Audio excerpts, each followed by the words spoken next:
Hello everybody, my name is José Bernardes and this is what's happening in Brazil. We begin another episode of the show with the week's latest news. This week, President Jair Bolsonaro blamed indigenous people, peasants, the press, and NGOs for the wildfires in the Amazon and Pantanal regions, as well as the consequences of the coronavirus pandemic in his speech at the United Nations General Assembly. Our forest is humid and does not allow for fires to spread in its interior. The fires are happening all in the same place, in the forest's east, where peasants and Indians burn their lands while seeking to survive, in areas that have already been cleared. However, the wildfires in the Pantanal, an area in the country's Midwest, have their origins in farmlands, according to an analysis of the fire hotspots. Furthermore, Bolsonaro said that Brazil is a reference point when it comes to environmental preservation. However, more than 69,527 wildfires have been identified this year in the Amazon alone, 13% more than all of last year, which had already seen the worst results in a decade. The president also dismissed being responsible for minimizing the severity of the pandemic and for the deaths of more than 138,000 Brazilians who died from the disease. Movements representing family farmers protested in at least 9 states and in the federal district against Jair Bolsonaro's nixing of policies tied to food production in small family farms since the start of his administration. Amid a pandemic and an economic crisis, the farmers report difficulties stemming from a lack of resources for food production and are demanding the suspension of presidential vetoes to the emergency family farming law, which provides assistance to the sector. Without help, there is a risk of food shortages and an increase in already higher than normal food prices. In a pioneering effort, Riverside and indigenous communities of the Terra do Meio region, located in the state of Pará, in Brazil's north, are receiving remote medical treatment. As such, these isolated populations are able to avoid being exposed to the coronavirus. The project is a partnership between local residents with the Social Environmental Institute, the USA-based Health in Harmony organization, and the School of Medicine at the Pará State University.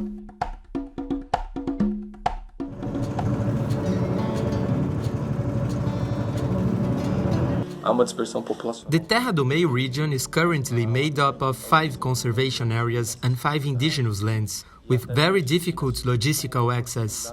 Some communities are only accessible after a 5-day boat ride. Therefore, there is a lot of diversity among the population, and healthcare has always been a challenge in these communities. Online remote consultations became an opportunity to resolve the issue of healthcare, at the very least improving it not only during the pandemic, but after it as well. In order to facilitate the population's access, internet routers were installed in the health clinics spread throughout the region. The appointments are set up online and the doctors will then evaluate if there's a need for an in-person visit. By installing the internet routers, we were able to create a weekly podcast that tells families about preventive measures against COVID-19 and the advancement of the virus in the Altamira district of the Xingu region. With the combination of remote consultations, distancing, and raising awareness, it has been possible to halt the disease from spreading to these communities. Even with remote online appointments, health clinics still count on technicians in the area to assure these communities receive treatment. The initiative shows how local residents are capable of managing their own affairs. We know that we live in an isolated place, where there are many challenges just to get to. So it is important for us to be a part of projects related to healthcare. We have to participate in order to have our voice heard, so people know we need treatment. We are the ones who know our needs best, and what would make us feel like we're being taken care of as a community.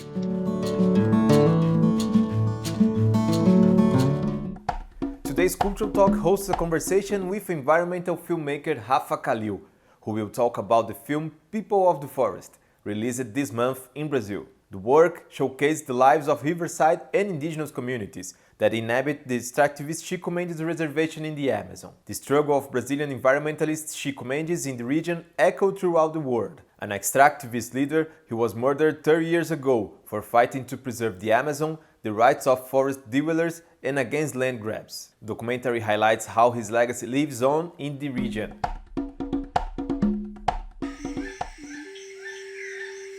For those who don't actually go there, the Amazon is nothing but a distant thought in people's imagination. The motivation behind the documentary relates to the desire of showcasing the real forest, show that people live there, that cutting down the forest destroys these people's lives, but also the lives of those in the cities.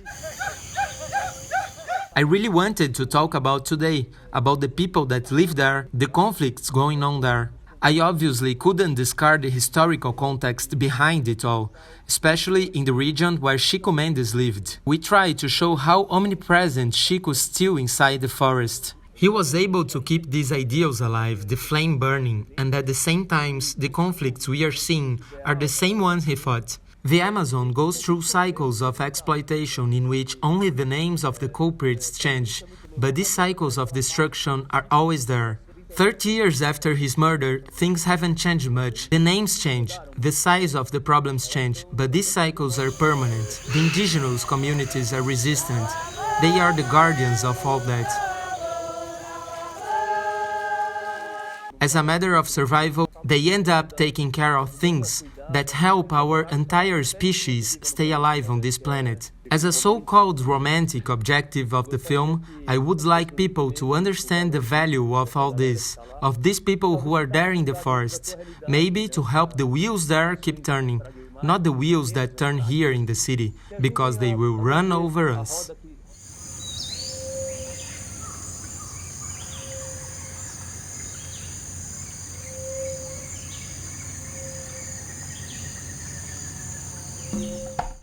In our Brazilian news segment, another recipe stemming from land reform practices.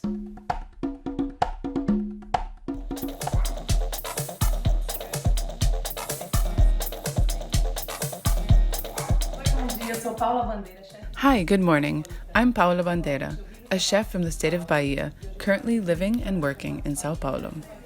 I decided to make a manioc cake. This cake is the most resounding memory I have from my childhood because it was a cake that everyone in my house would get together to prepare. I will show you guys the ingredients. They're very simple ingredients. We won't need a blender. We can mix everything by hand, and you guys will see how marvelous this cake will be. I have here 1 kilo of raw grated manioc. It can be grated on the thin side of a regular grater or in the blender without adding any water. I've got here 500 grams of coconut pulp, roughly 1.5 coconuts, which I peeled and removed the brown layer, leaving only the pulp. You can run it through a strainer and use the coconut milk if you don't like the pulp. I've got some raw sugar here. We'll need 2 cups of it. Half a cup of melted butter and some salt. I've put all the ingredients in a bowl and we'll mix them. This cake can bake at a higher temperature. How long, you may ask? Until it gets golden brown at the top. Generally, this takes around 30 minutes. I hope you guys bake this cake and enjoy it with a good cup of coffee. That's all for today. If you like the video, hit the like button and share with your friends. Also, don't forget to subscribe in order to stay up to date with our content. See you later!